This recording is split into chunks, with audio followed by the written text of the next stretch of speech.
খুলনায় আসবেন আর খেজুরের রস খাবেন না তা তো হবে না। তো অনেক কাঠখোর পুরাইয়া আমার এই ভাইস্তা দেখাও, আমার ভাইস্তা এইটুকু রসের ব্যবস্থা করছে, তাও একবারে নিয়ে গেছে হাড়ি দিয়ে ঢালছে, সেইখান থেকে আবার উল্টে বাইরে বোতল ভরে নিয়ে আসছে। এটা খেয়ে দেখি কেমন, মানে পছন্দ অসাধারণ, যা আসলে টেকনিক্যাল না খাইলে বুঝবেন। কষ্টের ফসল, কষ্টের ফসল।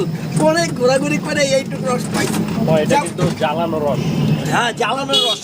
আপনারা একটা বিষয় খেয়াল করবেন, সেটা হচ্ছে এখন ওই যে কি ভাইরাস জানি, নিপাহ ভাইরাস যাতে না ঘটে এই জন্য সরাসরি গাছ থেকে কাঁচা রস খাওয়া ঠিক না।